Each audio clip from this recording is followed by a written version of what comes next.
வணக்கம் வணக்கம் நண்பா பேசு. பனையூரில் களை கட்டிய திருவிழா 4 நாள் தான் இருக்கு ஓட்டுன்றதுக்கு. அனைத்து 234 தொகுதிகள் இருக்கக்கூடிய வேட்பாளர்களை பனையூர் அழைத்திருக்கிறார். இன்று பகல் 1 மணிக்கு பரபரப்பான ஒரு சூழ்நிலையில் ஒரு மீட்டிங் போட்டுக்கார் அப்படின்னா ஒரு எதிர்பார்க்கக்கூடிய ஒரு விஷயமா இருக்குது. ஏன்னா மற்ற கட்சி அலுவலகத்திலையெல்லாம் பார்த்தீங்க அப்படின்னா நல்லா வெறிச்சோடி கிடக்குது. திமுகவிலையும் இன்னைக்கு அறிவாலயத்துக்கு எல்லாத்தையும் கூப்பிட்டுருக்குறாங்க. அது காப்பி அடிக்கிறது அவங்களுடைய வரலாறு மாறிச்சுன்னு வச்சுக்கலாம். ஆனால் விஜய் அவர்கள் திருச்செந்தூருக்கு போன மாதிரியே திரு சேகர் பாபு ஐயா அவர்களும் திருச்செந்தூருக்கு போயிட்டு வந்தார். இது என்ன அப்படியே அது என்னது ஈயடிச்சாங்காப்பி அப்படிங்கிற மாதிரி நிறையா சொல்லிக்கிட்டு இருக்காங்க. ஏன்னா ஆரம்பத்துலேருந்து ரேம்ப் வாக்லேருந்து அந்த பேண்ட்டு சட்டையிலிருந்து இந்த துண்டை தூக்கி போடுறதுலேருந்து மாலையை போடுறதுலேருந்து இப்போ கோயில் வரைக்கும் எல்லாமே டிப்பி காப்பி அப்படிங்கிற மாதிரி தான் போயிட்டுருக்குங்கிற மாதிரி தான் இருக்குது. அடுத்து சீரடி போனார் நம்ம விஜய் அவர்கள். அதுக்கு மிஸ் பண்ணிட்டாங்க போல் இருக்குது. பட் இருந்தாலும் இன்றைக்கி அரசியல் சூழ்நிலையில் பயங்கர பரபரப்புக்கு தருமபுரி மாவட்டத்தில் ஊத்தங்கரைங்கிற ஏரியா அந்த ஊரில் பக்கத்தில் இருக்கக்கூடிய ஒரு தாழ்த்தப்பட்ட மக்கள் குடியிருக்கும் இடத்துல அந்த குடிநீர் குழாய் சின்டெக்ஸ் டேங்க் வச்சுருக்கக்கூடிய இதை ஓட்டு போடலாம் அப்படிங்கிறதுக்காக அடித்து உடச்சி இந்த குழாயெல்லாம் உடச்சி அவங்களுக்கு தண்ணீர் கொடுக்குறாங்க மாதிரியான அராஜகத்தில் ஈடுபட்டுக்கிறது.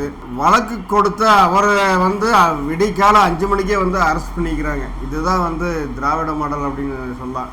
ஏன்னா வழக்கு கொடுத்தா யார் உடைச்சாங்களோ, அதாவது குடிநீர் மக்களுக்கு தேவையான ஒரு குடிநீரை உபயோகப்படுத்தக்கூடாதுங்கிறதுக்காக உடைச்சிருக்காங்க. அவங்க மேலே எஃப்ஐஆர் போட்டோம்னா அவங்களுக்கு அரெஸ்ட் பண்ணுறதை விட்டு போட்டு யார் வழக்கு போட்டாங்களோ அவங்களே அரெஸ்ட் பண்ணுறது தான் இந்த திராவிட மாடல் அரசு அப்படிங்கிறதுக்கு இதே ஒரு எடுத்துக்காட்டாக சொல்லலாம். தேர்தலின் ரிசல்ட் இன்னும் ஒரு 4 நாட்கள் 3 நாட்கள் தான் நினைக்கிறேன், 3 நாட்கள் இருக்கும் நிலையில் ரிசல்ட் இவங்களுக்கு ஆல்ரெடி தெரிஞ்சிருச்சு அப்படிங்கிற மாதிரிலாம் சொல்லப்படுது.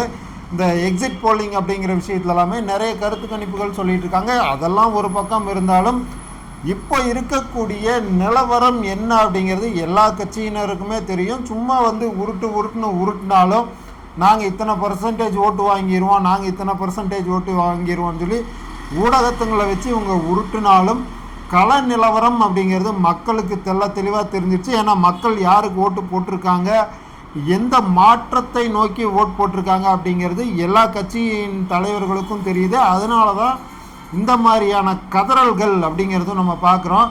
அதாவது ரொம்ப அராஜக போக்கில் ஈடுபடுறதுக்கான விஷயமும் இதுதான் அப்படிங்கிறது பரவலாக பேசப்படுது. அதே மாதிரி ஒரு ஊரில் பார்த்தீங்கன்னா ஊருக்கு போகிற வழி, அதாவது மண்பாதை இருக்குது. அந்த மண்பாதையில் கல்லை கொண்டு நடுவில் நட்டு அதுக்கு போகிறதுக்கு வழி இல்லாமல் மறிக்கிறாங்க.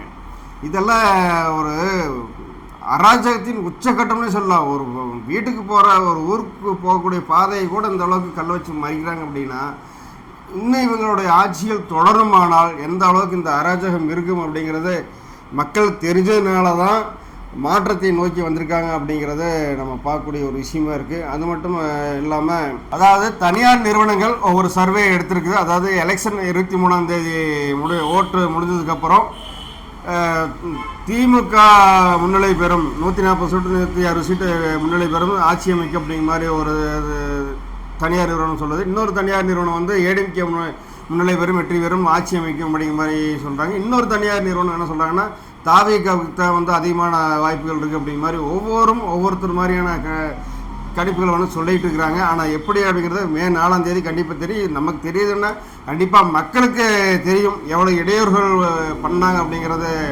எல்லாமே தெரியும். பஸ் இல்லாமல் கஷ்டப்பட்டது, வெடி பஸ் இல்லாமல் ட்ரக்கில் பஸ்ஸில் மேல்கூரையில் ஏறிட்டுலாம் தன்னுடைய உரிமையை அந்த செஞ்சுட்டு போகணும், அதாவது வாக்குரிமை செஞ்சுட்டு போனதுக்கு அவங்க அவ்வளோ சிரமப்பட்டு அந்த பூத்துக்கு அவங்களுடைய கடமையாட்டிட்டு போயிருக்கிறாங்க.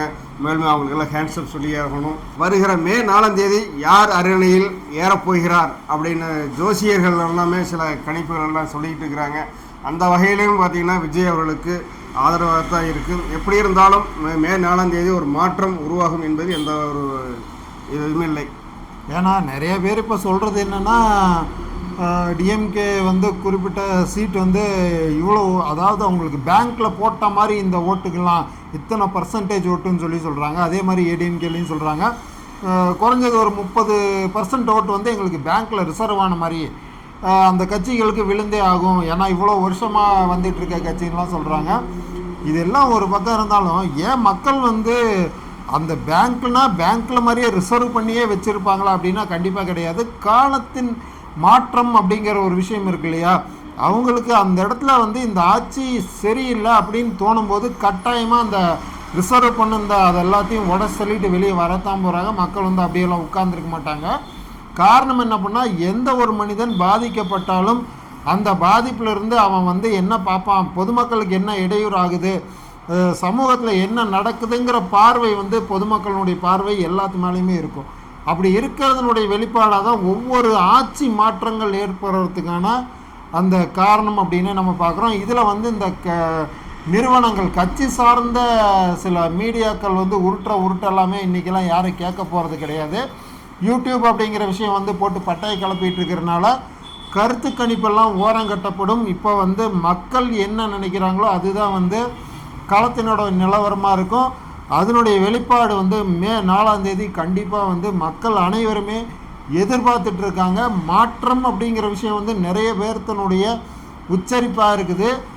எலெக்ஷனுக்கு முன்னாடியும் சரி, இப்போது எலெக்ஷனுக்கு அப்புறமே பரவலாக மக்கள் சொல்லக்கூடிய விஷயங்கள் கருத்து கணிப்புன்னு கிடையாது. பொதுவாக மக்கள் பேசும்போது என்ன சொல்கிறாங்கன்னா, நான் வேறு கட்சிக்கு தான் ஓட்டு போட்டாங்கிற மாதிரியான விஷயங்கள்லாம் நிறையா வந்துக்கிட்டு தான் இருக்குது. அதே போல் இன்று பனையூரில் விஜய் அவர்கள் அந்த தேர்தல், அதாவது வேட்பாளருடைய மீட்டிங் போட்டிருக்காரு. அதில் என்ன சொல்லியிருக்காரு அப்படின்னா, ஒவ்வொரு பூத்திலிருந்தும் C70 அப்படிங்கிற ஒரு ஃபார்ம் இருக்குது. அதில் வந்து ஒவ்வொரு தொகுதியுடைய அந்த பட்டியல் இருக்கும், வாக்காளருடைய பட்டியல் இருக்குது. அந்த பட்டியல் வந்து 200 ஓட்டா 500 ஓட்டா அப்படிங்கிற அந்த பட்டியலுக்கு அதை வந்து கொண்டா சொல்லிக்கிறாரு. அதில் எத்தனை ஓட்டு போலாக இருக்குது அப்படிங்கிற விஷயம் வந்து அது பார்க்குறக்காக கொண்டா சொல்லிக்கிறார். இதிலிருந்து திமுகவோ ஏடிஎம்கேவோ கள்ளோட்டு போட்டிருக்குதா இல்லையா அப்படிங்கிற இதை வந்து சர்ச் பண்ணுற சர்வே பண்ணுறக்கூடிய ஒரு விதமாக கூட இது நம்ம பார்க்கக்கூடிய ஒரு விஷயமா இருக்குது. ரீசெக் பண்ணுறது அப்படின்னே சொல்லலாம், நிறையா இருக்குது. அதனால் வந்து எல்லா இடத்துலையும் வந்து விஜய்க்கு அரசியல் தெரியாது அப்படின்னு சொல்லி இருக்கக்கூடிய இவர்கள் தற்குறிகளுக்கு இவர் இன்றைக்கி வச்சிருக்கிற ஒரு இது பெரிய ஆப்பாக இருக்குது அப்படிங்கிற சொல்லணும்னு நினைக்கலாம். அதே போல் ஒவ்வொரு எண்ணிக்கை மையத்திலையும் வந்து அனைத்து வாக்குகளும் எண்ணி முடிகிற வரைக்கும் யாரும் வெளியே வரக்கூடாது அப்படிங்கிற ஒரு அவைக்கவனுடைய முகவர்களை வந்து யாரும் வெளியே வரக்கூடாது, எந்த இடத்துல எப்படி வரும், அதாவது தபால் ஓட்டுகள் கவுண்டிங் பண்ணக்கூடிய சூழ்நிலையை வந்து எல்லா கட்சியும் நிறைய பண்ணிகிட்டு இருக்கிறாங்க. இதுக்கு முற்றுப்புள்ளி வைக்கும் வகையில் தான் வந்து யாரும் வரக்கூடாது அப்படிங்கிற இங்கேயே முதல்ல சாப்பிட்டு போயிருங்க, அந்த உங்களுடைய பூத் பட்டு என்ற வரைக்கும் வெளியேறக்கூடாது அப்படிங்கிற இதையும் வந்து ஒரு கோரிக்கை வச்சுருக்காருங்கிறது பார்க்குறோம்.